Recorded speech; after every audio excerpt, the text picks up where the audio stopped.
ভারতে জ্বালানি সংকটের আবহে বড় আপডেট। বিদেশ মন্ত্রী এস জয়শঙ্করের সঙ্গে আলোচনার পরে ভারতীয় জাহাজগুলিকে হরমুজ প্রণালী দিয়ে চলাচল করার অনুমতি দিল ইরান। জানা যাচ্ছে, ইরানের বিদেশ মন্ত্রী আব্বাস আরঘাচির সঙ্গে গুরুত্বপূর্ণ বৈঠক হয়েছে জয়শঙ্করের। সেই বৈঠকের পরই ভারতীয় পতাকা বহনকারী জাহাজ এবং তেলবাহী ট্যাঙ্কারগুলি চলাচলের জন্য হরমুজ প্রণালী খুলে দেওয়ার কথা ঘোষণা করেছে ইরান। দুই দেশের বিদেশ মন্ত্রীর মধ্যে বৈঠকের মূল আলোচনার বিষয়বস্তুই ছিল সামুদ্রিক এই পথ খুলে দেওয়া, যাতে তেল এবং প্রাকৃতিক গ্যাস সরবরাহ ব্যাহত না হয়। বর্তমানে এই গুরুত্বপূর্ণ হরমুজ প্রণালী রুটে আমেরিকা, ইউরোপ এবং ইসরায়েলের জাহাজগুলিকে নানা বিধিনিষেধের মুখোমুখি হতে হচ্ছে। এই ইস্যুতেই কূটনৈতিক তৎপরতা বাড়তে ভারতের বিদেশমন্ত্রী এস জয়শঙ্কর রাশিয়ার বিদেশমন্ত্রী সার্জেই ল্যাভরভ এবং ফ্রান্সের বিদেশমন্ত্রী জ্যান-নোয়েল ব্যারটের সঙ্গেও আলোচনা করেছেন। বিশেষজ্ঞদের মতে হরমুজ প্রণালী আন্তর্জাতিক জ্বালানি পরিবহনের অন্যতম গুরুত্বপূর্ণ পথ। তাই এই পথ খোলা রাখা বিশ্ব অর্থনীতির জন্য অত্যন্ত গুরুত্বপূর্ণ। সেক্ষেত্রে ভারতে তেল এবং জ্বালানি সংকট এবং ঘাটতি অনেকটাই কমবে এবং স্বস্তি ফিরবে দেশে। তারপরই সকলের মনে প্রশ্ন জাগতে শুরু করে দিয়েছে যে তাহলে কি এবার মিটবে জ্বালানি সংকট? হরমুজ প্রণালী বিশ্বের অন্যতম গুরুত্বপূর্ণ সামুদ্রিক চেকপয়েন্ট।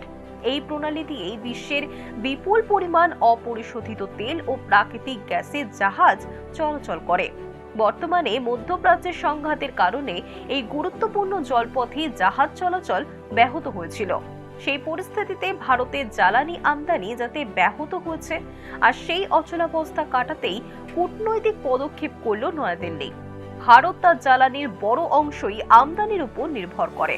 তাই গলফ অঞ্চলে গুরুত্বপূর্ণ শিপিং রুটগুলি স্থিতিশীল থাকা ভারতের জ্বালানি স্টক এবং নিরাপত্তার জন্য অত্যন্ত গুরুত্বপূর্ণ বলে মনে করছেন বিশেষজ্ঞরা। একদিকে যখন জ্বালানি সংকট মিটতে চলেছে, তখন আরও একটি ভালো খবর দেশবাসীর জন্য। ভারতের জন্য খুলে গেল হরমুজ প্রণালী। মধ্যপ্রাচ্যে যুদ্ধের জেরে সারা বিশ্বে দেখা দিয়েছে জ্বালানি সংকট। ভারতেও চলছে আশঙ্কার দড়ি টানাটানি।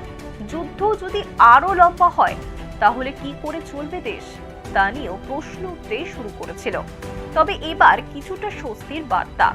ইন্টারন্যাশনাল এনার্জি এজেন্সির তরফে জানানো হয়েছে 400 মিলিয়ন ব্যারেল তেল বাজারে ছাড়তে চলেছে তারা, যার ফলে বিশ্বজুড়ে তেলের ঘাটতি বেশ কিছুদিনের জন্য কম হবে বলে আশা করা যাচ্ছে।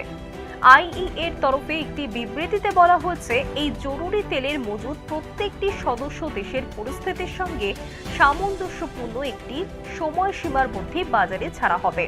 এর লক্ষ্য হচ্ছে বিশ্ববাজারে অতিরিক্ত সরবরাহ বৃদ্ধি করা এবং সম্ভাব্য সরবরাহ সংকটের সময় দামের অস্থিরতা কম করা। আইইএর এক্সিকিউটিভ ডিরেক্টর বিবিসিকে জানিয়েছেন, বর্তমানে তেল বাজার যে চ্যালেঞ্জের মুখে পড়েছে তা আগে কখনো হয়নি। তাই সদস্য দেশগুলি জরুরি ভিত্তিতে এই সিদ্ধান্ত নিয়েছে। এতে আমি খুবই সন্তুষ্ট। জরুরি মজুদ থেকে এত বিপুল পরিমাণ তেল ছাড়া সদস্য দেশগুলির সিদ্ধান্ত বিশ্বব্যাপী জ্বালানি বাজার স্থিতিশীল করার দিকে একটি গুরুত্বপূর্ণ পদক্ষেপ। আইইএ কারা?